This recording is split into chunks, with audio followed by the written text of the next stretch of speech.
Եկեղեցին դու ես. You are the church.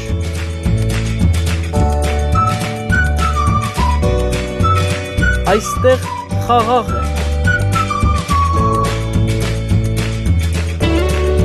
Այստեղ փրկություն է.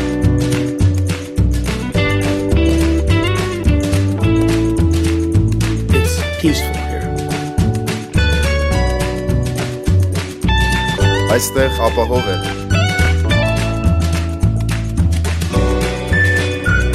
Տուն վերադարձիր, մայր եկեղեցին սպասում է քեզ։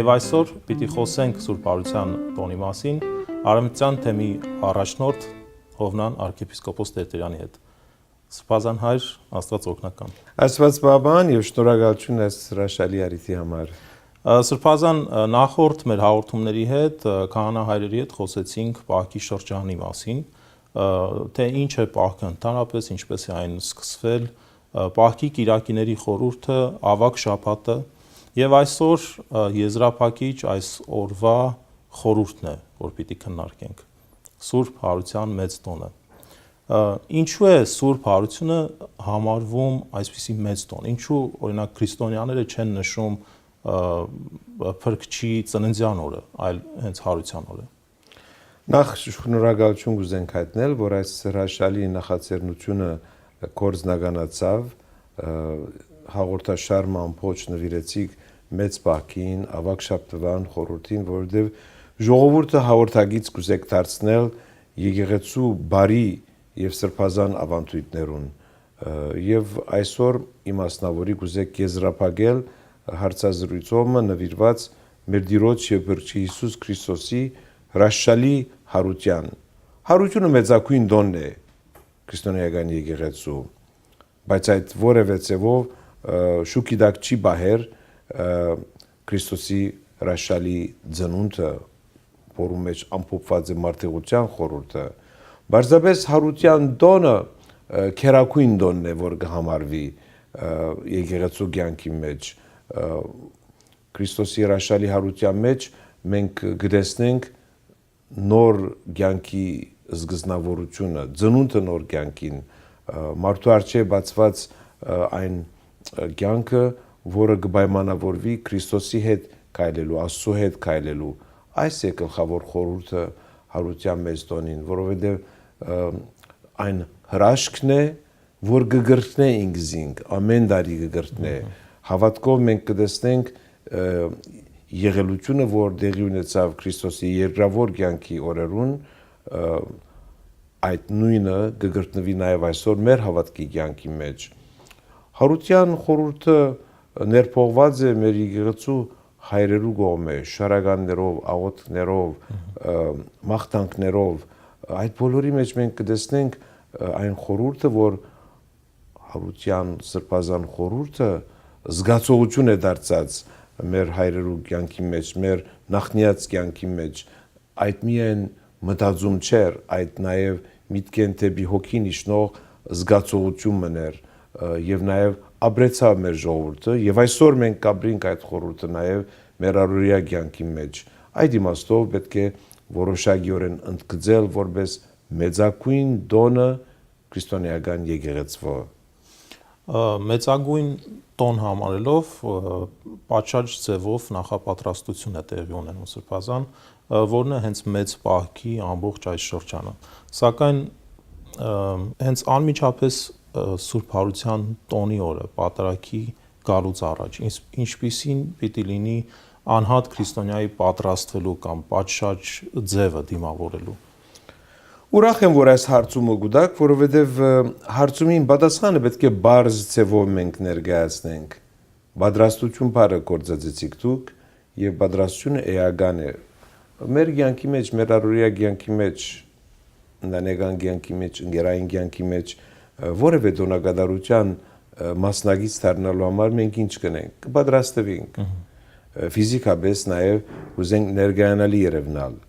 մեր ամբողջ ուրեմն հակուսներու թրվածքը փոփոխության կենթարկենք, որովհետեւ ավելի քեղեցիկ ներգայանանք հանրության։ Եթե այդքան գիտակցություն ունենք հանրության կյանքի մեջ մենք մեզ ներգայանալի եւ բաչած ձևով բահելու, ուրեմն ինչքան եւս մարդը, քրիստոնյա մարդը իր հավատքի կյանքի մեջ պատրաստության շրջանը պիտի ունենա թիմավորելու համար Քրիստոսի հարությունը։ Խորհուրդները մեր մեջ կրնանք առնել, վերցնել, մեր հոգին ներս կներտապանցեն խորհուրդները, երբ որ մենք որոշակի պատրաստության շրջան մոգնանանք, ինչպես պիտի պատրաստվենք, աղոթքի կյանքով պիտի պատրաստվենք, հոգևոր սորդեղություններով պիտի պատրաստվենք, պիտի դրամատրենք նաև մեզ թիմավորելու համար Քրիստոսի հարությունը։ Նոր գրգին կուզենք հետևյալ օրինակը բերել, երբ հարազատն պիտի թիմավորենք,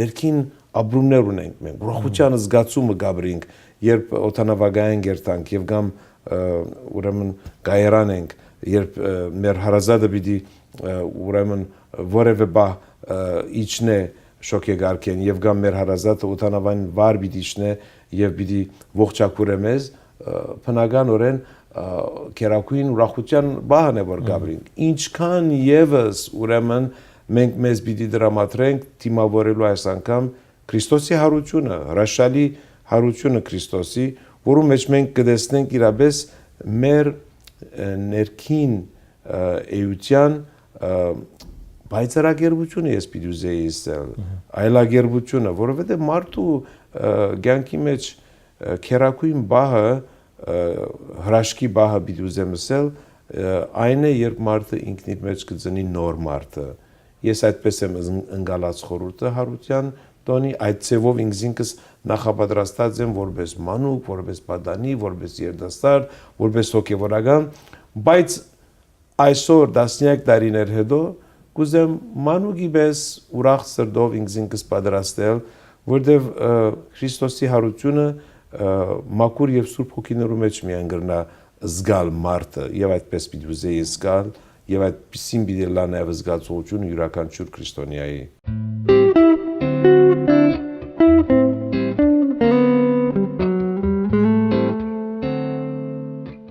Սպազան հայր ավետարանի վկայությամբ Քրիստոս իր հարությունով հաղթեց մահը եւ մեղքը։ Ինչպիսին է այս երևույթի նշանակությունը անհատ քրիստոնյայի համար նորից։ Մենք բոլորս հաջող լսած ենք, որ Քրիստոս իր մահվամբ գող կրդեց մահը։ Այսինչ հզոր արդայություն է, չարչարանքները, դարաբանքը, խաչի ճանապարհը, իր մահը խաչի վրա, այս բոլորը գենթադրեն որոշակի զոհողություն, բադարակումը իր կյանքին մարդկանց հոգիներու փրկության համար։ Բայց այդ բոլորի մեջ նաև Քրիստոս հրաշալի պատգամ նաև փոխանցեց, որ իր մահվամբ մահը բարդության մատնեց, գող կրդեց մահը, այլ խոսքով, մեղքը նաև բարդության մատնեց։ Եվ այս խորհուրդը մարդու մեջ պետք է որ արմատավորվի, որովհետև եթե մենք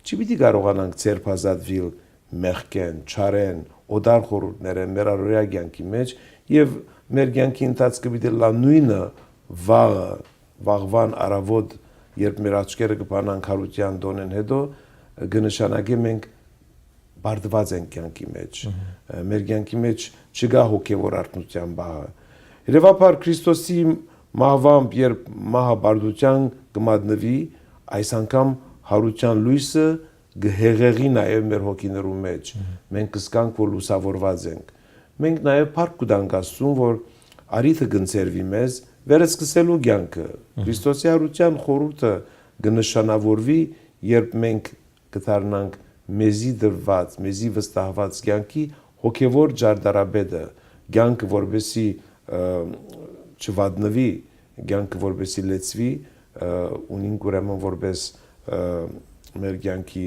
հիմնական ուրեմն մեկնագետը Քրիստոսի էությունը, Քրիստոսի կյանքը, Քրիստոսի կյանքի ճանապարհը, կյանքի բոլոր հանգրվանները, որ ապրեցավ Քրիստոս Աստվածորդին, մենք մեր պիտի դարձնենք։ Երբ կքայլենք Քրիստոսի հետ, անոր կյանքի բادگերի մեջ մենք մեզ գտեցնենք այս է մեծակույն խորհուրդը Քրիստոսի ուրեմն խաչի վրա բادرակումին եւ անոր հարության լույսը որ նաեւ մենք մեր հոգու մեջ գվերցնենք գրողը գլանք այդ լույսին Սրբազան հայր մեկ այլ հարց բնույթով մի քիչ տարբեր երկար տարիներ ձեր ծառայությունն եք ցուցաբերել Հայաստանի Առաքելական եկեղեցում եւ ձեր ծառայությունը եղել է տարբեր երկրներում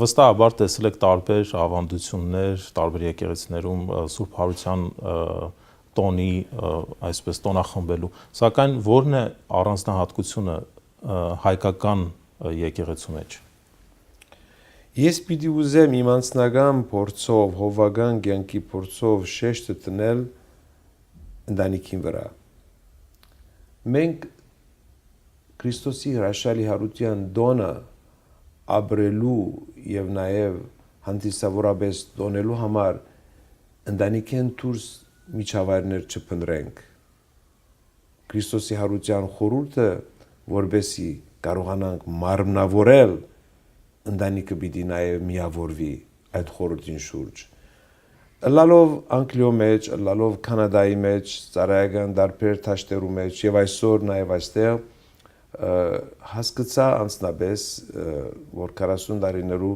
նաև հովական կյանքի փորձով որ քերակույն բահը հոգևոր կյանքի վերածնունդին ընտանիքի մեջ է որ գծնի Քրիստոսի հարությունը գհրավիր է մեզ յուրաքանչյուրս որ այդ սրբազան խորհուրդը ապրի ընտանեկան մթնոլորտի մեջ որովհետև ընտանիքը եկեղեցին է ծնողներ զավակներ մեծեր համախմբվելով ընտանիքներս ընտանեկան օջախի սրբության մեջ պիտի կարողանան մեկը մյուսին զորավիք դառնալով մեկը մյուսը ուրեմն պիտի նաև լեցվի ներշնչվի հավատքի կյանքի փորձառությամբ մեր մաղթանքն է եւ մեր սպասումը որ սա շարունակելալ քերակույն ավանդությունը հայ ընտանիքի հայ քրիստոնյայի ընտանիքներս որ եկեղեցի հաջողելով Քրիստոսի հրաշալի հարությունը դոնախմբել է հետո այդ խորհուրդը դանինք դեպի մեր դուները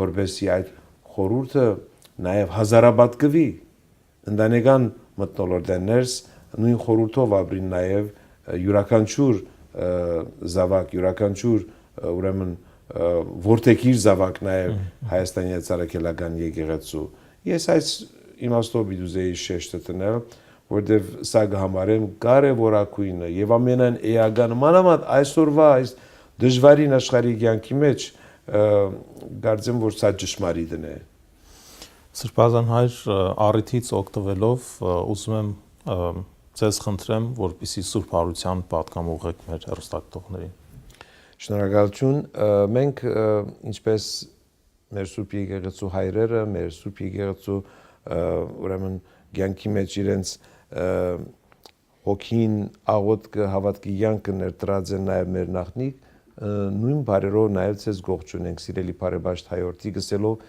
Քրիստոս հարյավ իմերելոց օրհնյալ է հարությունը Քրիստոսի ամեն անգամ երբ կարդասանենք այս բարերը աղոթքի բարերը մաղթանքը մենք կսկանք խորհուրդը մեր Տիրոջ եւ Փրկիչ Հիսուս Քրիստոսի հարության այս մաղթանքը արդասանելով ուխտ մնե որ մենք կկատարենք որ նորոգված է նաև մեր կյանքը Քրիստոսի հրաշալի հարությամբ այս մաղթանքը արդասանելով մենք նաև մեր մեջ կգտնենք այն հոգևոր ուժականությունը որ մենք ի վիճակի ենք ունենք նաև եւ իմաստությունը աստվածային եւ աստվածային սերը եւ Քրիստոսի կյանքի ճանապարհը որպես բարի օրինակը քերակույն օրինակը մտադիբարը մեր կյանքի հրաշագործելու մեր կյանքը սիրելի բարեբաշտ հայորդիկ մեր մաղթանքը եւ մեր նաեւ սպասումն է որ ապրի քրիստոնեական հավատքով հայրեր եւ մայրեր մեծեր ձեր զավակները դասյարակեք քրիստոնեական հավատքով սա է ճշմարիտ եւ ուղիղ ճանապարհը յուրաքանչյուր հայ մարդու կյանքի մեջ սա է նաեւ պատգամը բոլոր հայ ընտանիքներուն որբեսի եկեղեցականը որպես հոգևոր հովիվը, որպես հոգևոր հայրը իր շուրջը համախմբե իր զավակները Հայաստանի Առաքելական եկեղեցու հավատավոր իր մանգունք եւ զավակունք եւ միասնապար մենք նաեւ կարողանանք ստեղծել մեծ ընտանիքը, որ Հայաստանի այս արաքելական եկեղեցին է։ Հայաստանի այս արաքելական եկեղեցին իր ներկայությամբ Քրիստոսի հրաշալի հարության մարմնավորյալ ներկայությունն է նաև մեր կյանքի մեջ։ Երբ Սրբազան այս հաստատությունը ավելի քան 1700 տարիներ շարունակ իր առաքելությունը կդարձնե նաև ներշնչումի աղբյուրը այսօր նաև մեզ համար կնշանակի այս Սրբազան հաստատության կյանքի մեջ Աստծո ներկայությունը միշտ արգա է եղած, Աստծո սիրով է նաև միշտ ներշնչված մեր ժողովուրդը, մեր նախնիկ, այսօր մենք եւ դարագույս ունենանք, որ քալիք սերունդները նույն ներշնչումով իրենց կյանքը պիտի ապրին, պիտի սրբացնեն, պիտի իմաստավորեն եւ զասված պիտի դարձնենք նաեւ ճանապարհը մեր կյանքին։ Մենք նաեւ այս պահուն գիշենք հոգելույս Վազգեն Վեհապարի հրաշալի խոսքը, երբ ինքս է, որ կյանքը ինձ համար դարձավ Աստված գիտության ճանապարհորդությունը, զասված փնտրելու, զասված գտնելու, զասված ճանչնալու ճանապարհորդությունը, թող յուրաքանչյուրիս կյանքի ճանապարհը այդ ճանապարհը լա դեպի Աստված քայլելու, Աստծո սիրով եւ իմաստությամբ նաեւ իմաստավորելու մեր կյանքը։ Քրիստոս հարյավ իմերելոց օրհնյալ է հարությունն Քրիստոսի ամեն։ Easter eggs, Easter bunny, and the resurrection? What do they have to do with one another? Let's find out.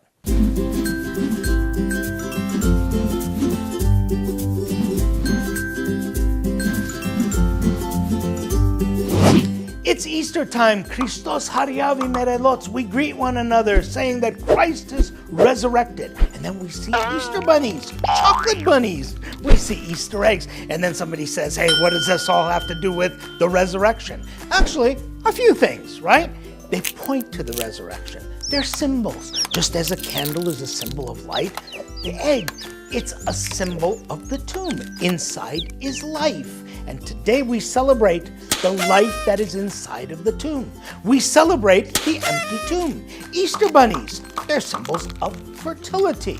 Now today I'm not here to defend the bunnies or the eggs, although it's cute to do so. But what I'm here to tell you about is the transformation that needs to take place when we proclaim that Christ has resurrected. Today is the day that we celebrate Christ's resurrection because everybody has died, but only Christ returned from the grave. And you say, well, how do you know that that's true? Because everyone who has been confronted with the resurrection has changed, has been transformed. And the challenge now is for us to be transformed as well. You know, the disciples who became apostles were commissioned to go throughout the world telling people about the resurrection of Christ. And so two of them, Thaddeus and Bartholomew, we know came to Armenia. We know that Peter went to Rome. We know that Thomas went to India. And wherever they went, they weren't greeted with mobs of people applauding them, just the opposite. In fact, a lot of times people think when Thaddeus came to Armenia, they said, Tato John, they thought, udush, umush, dashi, dushi. No way. Just the opposite. They killed him. They killed him. St. Thaddeus, like St. Bartholomew, and all of the other apostles were killed. In fact, John went to his death in a prison. In other words, if any one of these apostles who had gone to these countries said, Jesus did not resurrect, they would live. And they were alone, so there was no peer pressure either. Now let me ask you something. Look at my shirt.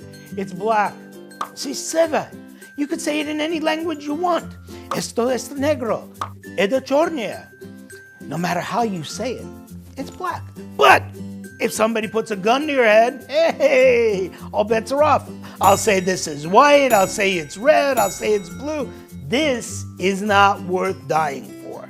But when they were confronted by people who said, tell us that the resurrection didn't happen, they couldn't do it. In fact, not only the apostles, throughout the entire history of the Christian church, especially the Armenian church. In fact, at the time of the Armenian genocide, Armenian priests, and there is a documentation of this in a book called Theotic, I invite you to read that, one after the other, were asked to deny the resurrection of Christ, and they all went to their grave. They all went to their death, proclaiming that the resurrection happened. Now, what I'm asking you today is let this resurrection, let this Easter time be a time of change, of transformation, where you find that courage, not to die for the faith, as much as what I'm asking you to do today, live for the faith. You see, when you live with Christ in your life, you see the possibility in your life. If Christ overcame death, the ultimate of evils, Christ overcame that death, look what we can do with our lives. We can overcome evil with good. We can overcome hatred with love. We can take over the worst of conditions. Even cancers cannot exist when you have love in your heart, when you have Christ in your heart. And this is the challenge that we're inviting you to today. Easter is a time of reflection. It's a time for change. It's a time for renewal. Just as the Easter egg and the Easter bunny points us in the direction of fertility, of newness, of new life, so too the resurrection is not about dying for faith, but living for faith. Today we live in a world where we need people to be the witnesses to the resurrection, that we can overcome evil with good, we can overcome hatred with love, and we can overcome death with life. Christos hariav imerelots. Christ has resurrected from the dead. Orhiale harutunum Christosi. Blessed is the resurrection of Christ. Did you like that? If you did, there's a lot more. Join us at the Facebook page of the Western Diocese. You'll find AC 101 episodes as well as other videos. Enjoy.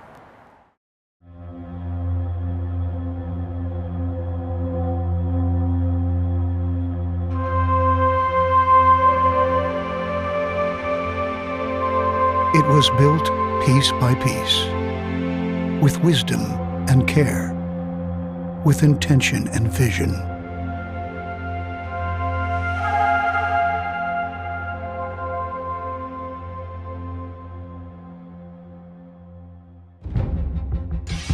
It has been over 90 years through which Armenia and Armenians survived through genocide, the Soviet regime, the earthquake, the Artsakh War, and rebirth of the new state. Almost a century of upheavals and victories, failures and achievements. Throughout all these, the diaspora, and in particular, the Armenian Church, have been acting to empower the struggling homeland and its people, who have been dispersed throughout the world. It seems as though Armenians have been fleeing wars and calamities forever. Millions have taken refuge in various parts of the world, including the United States.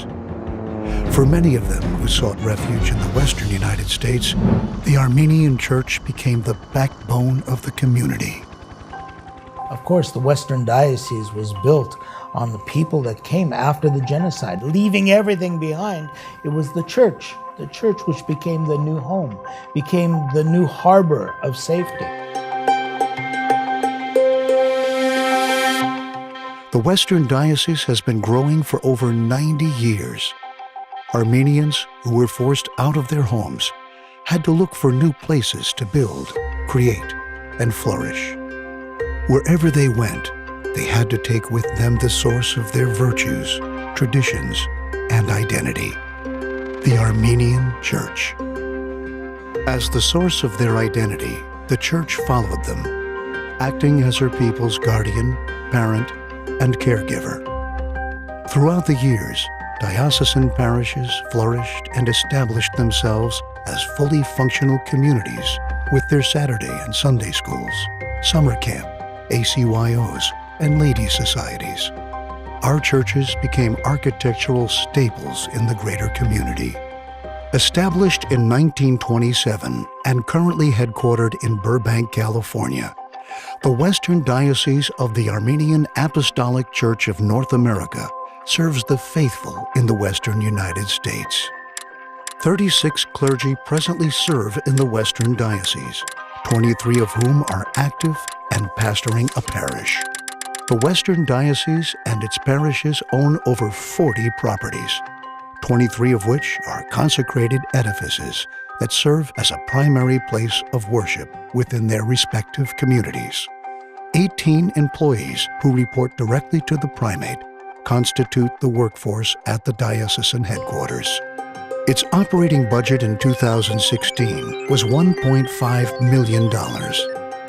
Costing close to $17 million to build, St. Leon Armenian Cathedral was completed and consecrated in 2010. Today, with the adjacent Collegian Hall, the diocesan headquarters and St. Leon Armenian Cathedral has become a vibrant community center. This cathedral is the reflection of our love for our Lord and Savior Jesus Christ. Each time we look at this cathedral, we deepen in our hearts our commitment to serve Christ our Lord, and above all, to have the vision to bring the wisdom of Christ our Lord into the hearts of our children. Therefore, the cathedral will constantly remind us all about the faith of our forefathers. The crowning glory was the hoisting of the cross to the top of the completed cathedral, which was my most memorable moment of the entire building process. Besides religious events, cultural, educational, and social programs are being held in it morning to night, 7 days a week. In the late 1990s, under the leadership of Archbishop Vache Hovsepian, then the diocesan primate, the present diocesan headquarters building was acquired with the vision of serving as the primary spiritual center of the diocese with an adjacent cathedral. In 2010, 7 years after his election to the primacy, that vision was realized under the leadership of the current diocesan primate, Archbishop Hovnen Derderian. As the unifying bridge between the parishes, St. Leon Armenian Cathedral was one of the key pieces missing from a puzzle that has been expanding exponentially. Not only did it become a permanent beacon of Armenian presence in the Western United States, but also heralded a new beginning for the Armenian community. The Stewardship Committee's principal mission was to serve our people by educating and preparing young clergy, as well as supporting them so that their mission parishes that they are assigned to would become successful. Investment ensures the livelihood and sustainability of not only the Armenian Church, but in essence, the Armenian family. In any structure, the frame is one of the essential components. Though concealed behind the exterior splendor, the frame ensures the structure's strength and contributes to its longevity. The stewardship ministry, an indispensable mission of preparing the future wave of the clergy, is that essential component. Thanks to the Stewardship Committee, the diocese has been able to provide our communities with educated young priests. They are leaders and caregivers, the protectors and visionaries that unite the church and its flock, the ones that protect the sanctity of the family.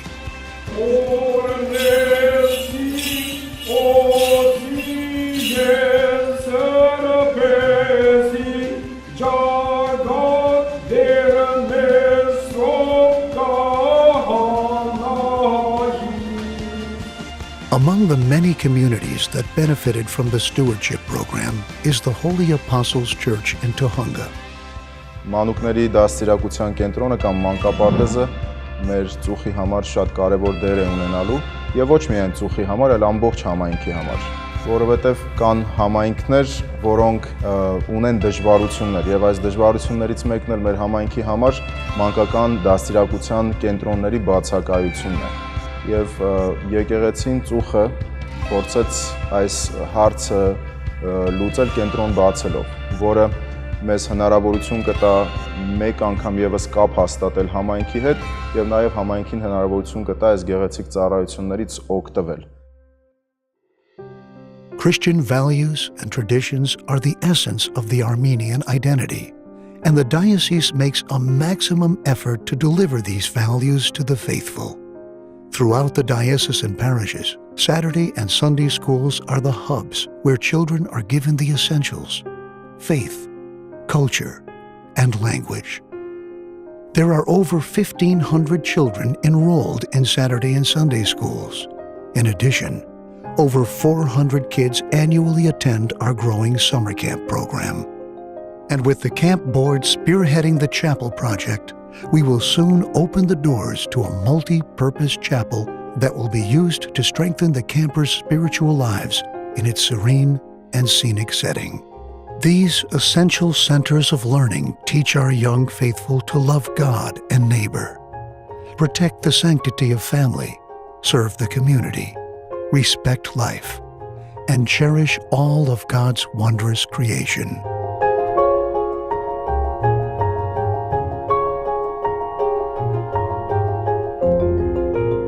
The mission of the Armenian Apostolic Church is realized in our Western Diocese in multiple fields, be it the schools, Sunday schools, the Bible study sessions, the publication of over 400 books and booklets, and many other important undertakings have helped us to bring Jesus Christ to the hearts of our faithful. This mission is extended from the headquarters of the Western Diocese to every parish and community across the diocese. Our projects in various parishes are centered and driven by our mission. Amongst them is the Senior Living Facility project in St. Abkar Armenian Church in Scottsdale, Arizona.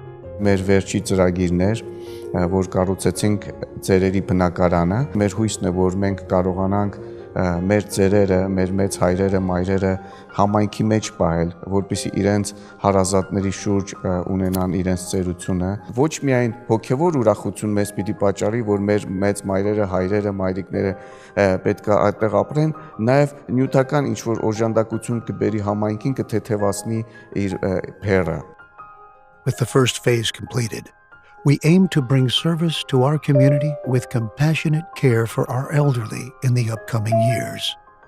It is of utmost importance to the Church and our communities to have facilities that can provide these services to our deserving elders who sacrificed so much for us to be where we are today.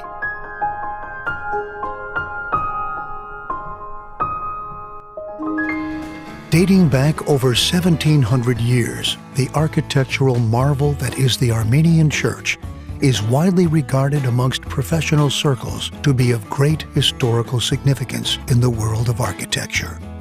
Educating others about our role in history is an inseparable part of our identity.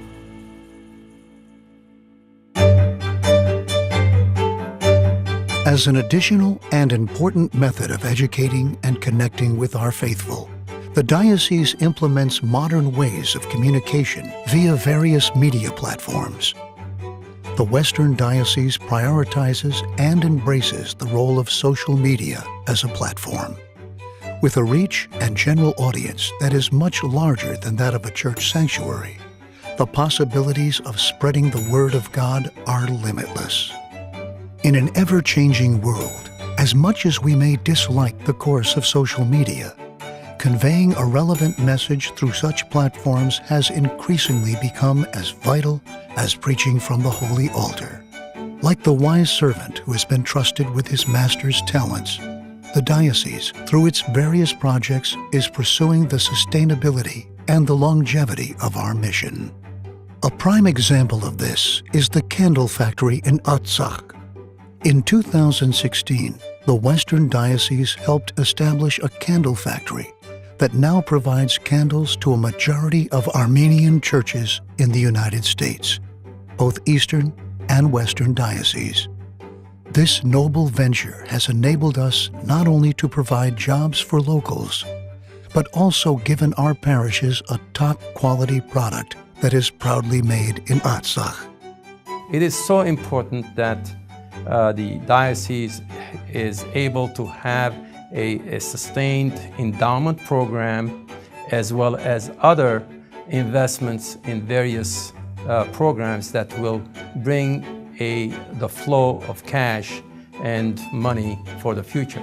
Donations themselves are not sufficient. We cannot just live on donations. It's extremely important that we find ways to invest and make use of our assets properly.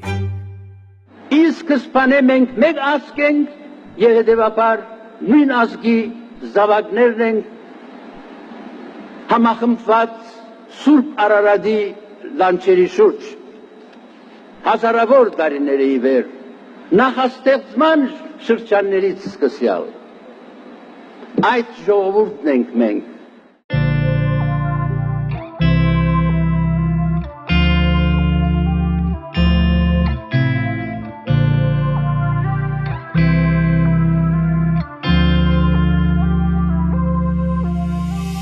We continuously and actively seek ways to improve and widen the reach of our mission throughout the diocese. We are obligated to frugally and wisely invest our time and efforts entrusted to us by our faithful into our mission of serving our communities and preserving our identity as Armenians. The preservation of our identity in diaspora cannot be accomplished by one entity or by one person alone. The Armenian identity is synonymous with our greater family. It encompasses our church, our culture, our language, and our people. That preservation is what we all need to strive for individually and celebrate collectively as one family. That is the Armenian family.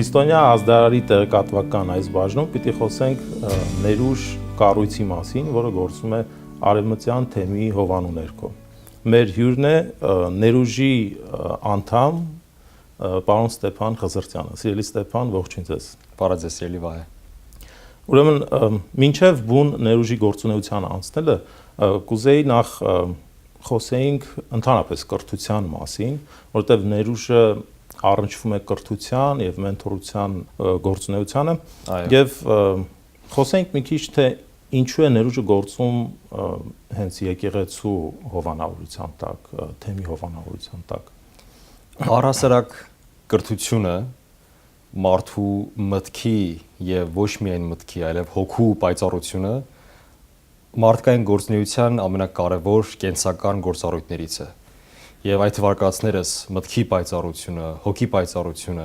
կեներարությունը նաև եկեղեցու առաջնային գործառույթներից է։ Դրա համար շատ բնական է այս կապվածությունը եկեղեցու եւ եկեղեցու կողմից ներուժ ծրագրի իրականացման տեսանկյունից։ Ներուժի գործունեությունը, ինչպես նշեցիք, հիմնված է մի քանի, մասնավորապես 3 սյուների վրա։ Առաջինը դա կրթություն, երկրորդը մասնագիտական հնարավորություններ եւ երրորդը մենթորություն։ Մենթորություն կարելի է այսպես ձևակերպել իբրև ավակ սերնդի կամ առավել ավակ սերնդի կողմից նոր եկող սերնդի համար դռներ բացել եւ օգնել, որպեսզի գնան ճիշտ ուղղությամբ։ Այս 3 ճյուղերի վրա է։ Այսինքն ներուժը գործունեությունը ուղղում է դեպի երիտասարդները, ճիշտ է։ Երիտասարդները, այո, համայնքի երիտասարդները, ընդ որում կարևոր է շեշտել ներուժը բացում է դռները եւ բացում է իր դռները ոչ միայն հայ երիտասարդների համար, այլև համայնքում բնակվող եւ արարող երիտասարդների համար, ովքեր որ պատրաստ են ընդունել եկեղեցու կանչը, եկեղեցու ձայնը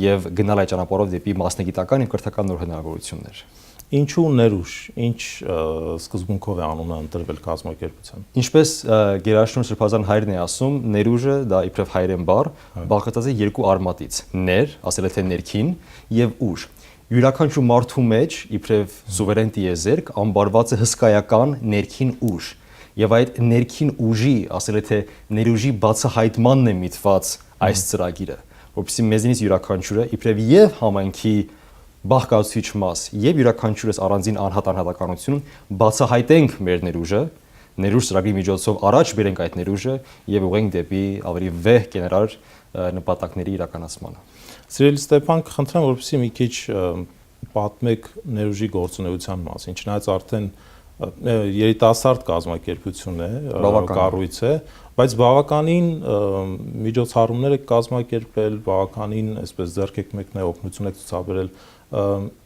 ո՞րն է ներուժի այս պատմությունը, խնդրեմ։ Ներուժը հիմնադրվել է 2016 թվականին, բոլորին վերջերս, բայց ինչպես նշեցիք Վահե ջան, հասցրել է 3 տարվա ընթացքում հեղինակություն ձեռք բերել եւ հեղինակություն դառնալ համայնքում այս թեմաներով։ Մեր գլխավոր միջոցառումը դա տարվա սկզբին հիմնականում փետրվար ամսին տեղի ունեցող Ներուժ Connect, New Connect ծրագիրն է, որի նպատակն է հարթակ ստեղծել երկու ուղղությամբ։ Հարթակ, որտեղ մասնագետները, կայացած մասնագետները, այսպես պանելային քննարկման միջոցով կկիսվեն իրենց հաջողության բանաձևերով, իրենց խորհուրդներով, պատգամներով համայնքի հետ, մասնավորապես համայնքի երիտասարդների հետ, կգնա առավելապես քննարկման ֆորմատով զրույց, նախ ներկայացում, ապա հարց ու պատասխան, եւ երկրորդը դրանից առաջ եւ դրանից հետո տեղի ունենում մասնակիցների միմյանց հետ ծանոթացում։ Կազմակերպում ենք տարբեր սեղանների միջոցով տարբեր մասնագիտությունների համար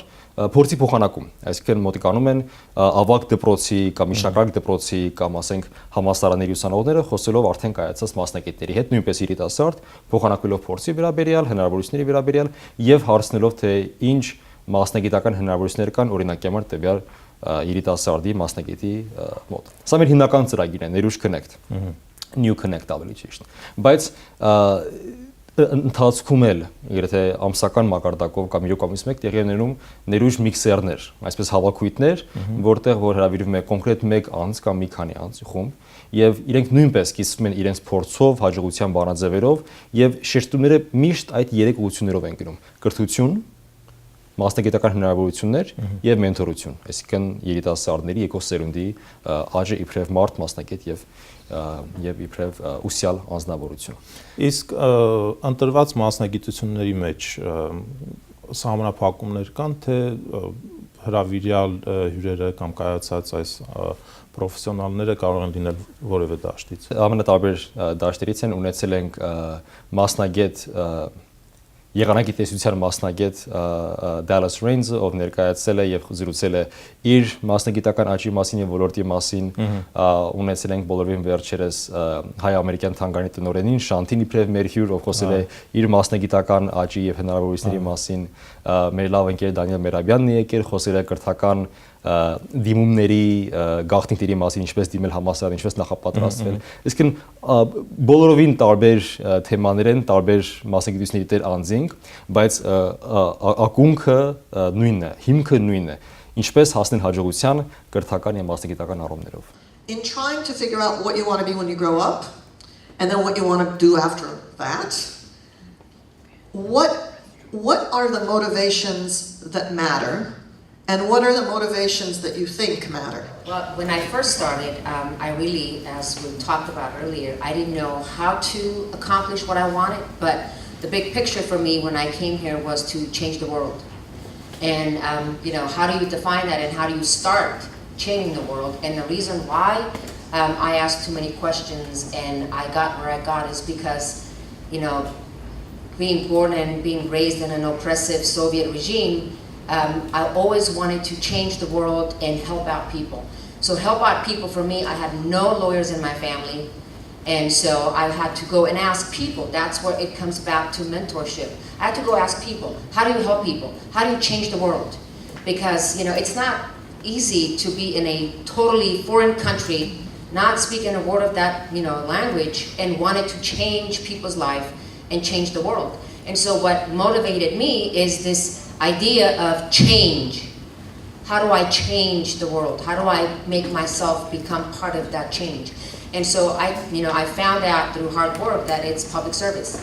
And so that's what motivated me to, go where I am now. What motivates me? Me. Me. I want what I want. I have very, very short time to do what I need to do. I'm a father of 3, I'm a husband, and people say, well, your family should motivate you. No, I'm not. My family doesn't motivate me at all whatsoever. And people say, well, you have 3 young kids, and you want to be an example for them, etc., etc. Sure, but at the end of the day, I gotta be the absolute best of me, and every single day, I gotta milk every single ounce that I have of energy in me, and that's what motivates me. So when you're shaking your head, and I'm not answering the question properly, why am I doing that? Why? Because I want to make every single person that I touch, every single person that comes into my company, into my world, the wealthiest that they can be. That's what motivates me. And wealth has absolutely nothing to do with money, although it's great, absolutely, right? I want everybody that comes into my life to truly benefit from what we've created and be wealthy. But wealthy here, it's a world full of excuses. Every single day we make excuses for one thing after another thing, why we can't do anything. And it's sad. And what motivates me is to change perception, to really change mindset. When I have someone in front of me that came into my company or our company and didn't have a chance of making it, I take that person, I'm like, you're mine, you're gonna do something, and you're going to be someone. And I try to build systems around my worst, not my best. So that's what motivates me is people. He was like, I hate 3-year plans, I hate 5-year plans, and I was like, yeah, me too. And because you get asked that question all the time, I don't know, 10 years ago we didn't live in a digital... Worked really well for Lenin. Huh? Worked really well for Lenin. Yeah, I can't speak to that. But we live now in a digital age. What existed 10, 12 years ago was very different, right? Even if you are a doctor or a lawyer these days, the digital age has impacted you. Yeah. But so, it's constantly changing. So having plans, the plans are not what motivates me. I think on a more broad level, it's always been, it involves everything I do, whether it's at John Hart, whether it's with the podcast, whether it's with being in the nonprofit. I'm getting there. It's impacting people. I mean, it has a little bit about, it includes what Harut said, but it's impacting people the way that they want to be impacted. It's not me forcing my worldviews or my views on them. It's them being confident in themselves to then express those views, to then go out and change the world and do all those, so flowery things that they want to do.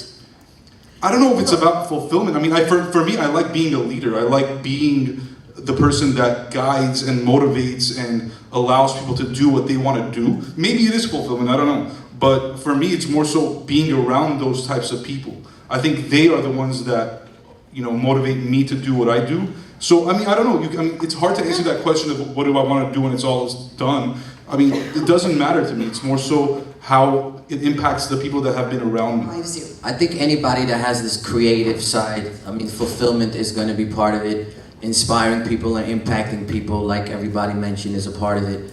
And it's almost like, at the end of the day, I just love waking up every day and doing what you really love, and it doesn't feel like work. And it's almost like a little bit of an obsession, because I go to sleep only thinking about that, wake up, that's all I think about. So you just love what you do, and that's what motivates you. I mean, the world always gonna keep evolving and things gonna change, but the core, your core spirituality or whatever your goal is, I think, you're just gonna learn from the experience and keep going. But interpersonal relations and stuff like that, I think in every field and no matter what you do, it's kind of the same everywhere. Everybody might need, mutually beneficial. That's what everybody's looking for. So people might approach you and they want something from you, but it might be beneficial to you as well, and there's nothing really wrong with that, So part of that, I think the world is changing, and I think in a nutshell, social responsibility is bigger than it's ever been, and people can't... The need for it or the conviction of it? The need for it, otherwise society will shut you out. I mean, look at what's happening in Hollywood with, stories about sexual abuse and abuse in the workforce, and that's not tolerated anymore, and I think that's, for the better. So I know in my work, representation is a big deal, and as a producer, as someone who has the ability to give people a job, both in front and behind the camera, myself and my colleagues are extra aware of that. The film I just did, one of the characters is supposed to be paralyzed from the waist down, And we made it with the studio. We were lucky enough to make it with Lionsgate, and we told them we will absolutely only cast an actress who actually has a disability. And in our next film, we want to tell the story of a bunch of immigrants, and one of them is going to be an Armenian, and we're going to say the same thing. It can only be played by an Armenian. So, I think that's a good thing. I think the world being more in tune to things like that can only be a positive.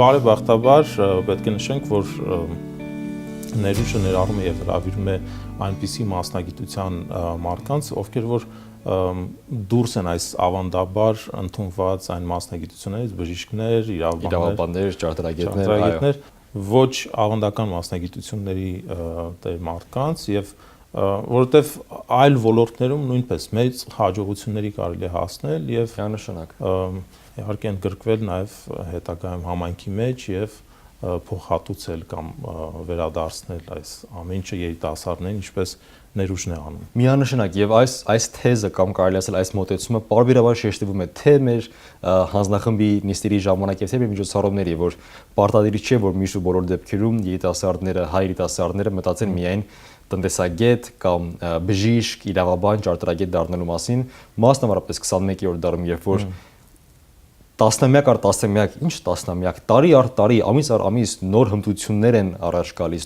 նոր մասնագիտություններ են զարգանում, պետք է ավելի լայնախոհ լինել եւ դա ուղղակիորեն կապված է մեր իբրև համայնքի հարավային Կալիֆոռնիայում եւ առասարակ արևմտյան թեմում relevant լինելու հետ, այսինքն վերաբերելի, կիրառելի, այսինքն համայնքի տարածաշրջանի համար օգտակար համայնք լինելու հետ։ Միայն լինենք իրավաբան, բժիշկ, կսահմանափակենք մեր ներուժը։ Իսկ եթե հասկանանք, որ կարելի է ավելի լայնախոհ մասնագիտություն ընտրության հարցում, կլինենք ավելի օգտակար ժողովրդին։ Սիրելի Ստեփան, ուզում եմ նաև մի քիչ խոսենք մենթորության մասին։ Ինչ է մենթորությունը, ինքը եզրը կամ այս բառը կարծեմ հնարավոր չի հայերենով օտարաբանությունը իմաստը ամբողջությամբ չի կարծես դրսևորում հայերենի մեջ։ Ինչ է նշանակում մենթոր, ինչ է նշանակում մենթորություն եւ ինչու է այն կարեւոր։ Մենթոր երևի եթե փորձենք ջանանք հայերեն թարգմանել, այ հիմա մտքիս եկավ, կարելի ասել պատգամատու, այսինքն մարդ ով պատգամներ է տալիս, խրատներ է տալիս այլ անձանց եւ սովորաբար մենթոր կոչվածը առավել ավագ սերնդի է կամ կյանքում ավելի ավագ փուլի է հասել կայացման տեսանկյունից, փորձառության տեսանկյունից, քան ով որ մենթին է, այսինքն պատգամ առուն, ով որ ստանում է այդ պատգամները, խրատները։ Եվ չափազանց կարևոր է մենթորությունը ոչ միայն հայերի համար, ցանկացած մարդու համար, քանի որ կարելի է ճանապարհ ինքնուրույն եւ փորձել սեփական սխալների վրա, սովորել սեփական դատողության միջոցով ճիշտ որոշումներ կայացնել, բայց շատ ավելի արդյունավետ է, շատ ավելի դյուրին է, եթե կարողանաս ունենալ կողքդ մի անձնավորություն, ով բարբերաբար քեզ կհուշի, որ գիտես ինչ, այս իրավիճակում հաշվի առ այս գործոնները, քո դատողության մեջ ներառի այս հանգամանքները եւ այդպես կարողանաս ավելի թրիշկաձև առաջ գնալ։ Եթե փորձենք ամբարենք մենթորության գաղափարը մի նախադասությամբ, մեզ հոգեարազատ նախադասությամբ, դա բարձրացիր եւ բարձրացրու նախադասությունն է։ Այսինքն մենք ինքներս իբրև այսօր մենթորներ եղել ենք մենթի ժամանակին, պատգամառու մեզ համար ավելի ավագ սերնդի ներկայացուցիչների կողմից, ովքեր մեզ ուղղել են կրթական հնարավորությունների տեսանկյունից, մասնագիտական եւ ինչ ոչ նաեւ կյանքի տարբեր ոլորտների տեսանկյունից։ Եվ այժմ մենք դա ստանալով հարստացել ենք, կայացել ենք քիչ թե շատ եւ փորձում ենք մենք ինքներս զատվենք, մենք ինքներս կիսվենք այս փորձով եւ փորձառությամբ նոր եկող սերնդի հետ։ Մենք բարձրացել ենք, կհնչի շատ անհամեստ, բայց ասում խոնարհաբար եւ փորձում ենք նաեւ բարձրացնել եկող սերունդին։ Այսա չափազանց շատ է կարեւորում եւ արևմտյան թեմը Գերաշնորհ Սրբազան հայրը եւ համարվում է ներուժ կառույցի առաքելության անկյունակարից մեկը մենթորությունը։ Սիրելի Ստեփան, ուզում եմ նաև հարցնել, որոնք են ներուժի գալիք միջոցառումները, եթե արդյոք կան, եւ ինչպես կարող են երիտասարդները տեղեկանալ ավելի մանրամասն ներուժի գործունեության մասին կամ ընդգրկվել աշխատանքների մեջ խնդրեմ մեր հեռուստատողներին տեղյակել։ Շնորհակալություն հարցի եւ հնարավորության համար Վահե ջան։ Տարվա ընթացքում մինչև տարվա կան կազմակերպված տարբեր միջոցառումներ եւ լավագույն եղանակը դրան ծանոթանալու մի քանիսն են։ Նախ այցելել մեր կայքեջ neruj.com nerouj.com մեր Facebook-յան էջը Neruj, Instagram-ի էջը Neruj եւ դա միջոցով արդեն հայտարարություններով կարելի է ծանոթանալ մեր միջոցառումներին։ Նաեւ ովքեր որ ցանկանում են լինել մենթոր, պատգամատու կամ մենթի, պատգամառու, կարող են գրանցվել մեր կայքի միջոցով, հայտնել իրենց հետաքրքրությունը եւ կապվել համապատասխան մյուս կողմում գտնվող անձի հետ։ Կուզեմ նաև նշել, որ թե մենթորները, թե մենթիները, այսինքն խորհուրդ տվողները կամ պատգամվերցնողները, այսպես կոչված ծառայությունները ամբողջը բոլորովին անվճար։ Բոլորովին, այո, անվճար եւ հոգալի եւ սիրով միշտ։ Սիրելի Ստեփան, շատ շնորհակալ ենք այս հարցազրույցի համար, որ եկաք եւ հուսով ենք սիրելի հեռուստատողներ, հարցազրույցը օգտակար եղավ ձեր համար եւ պիտի հետևեք Neruj-ի գործունեությանը, պիտի միանաք Neruj-ի գործունեությանը եւ ինչպես նաեւ աջակցեք Neruj-ի այս առաքելությունը, որը իրականում է արևմտյան թեմի հովանու ներքո։ Շնորհակալ ենք, կհանդիպենք հաջորդ շաբաթ։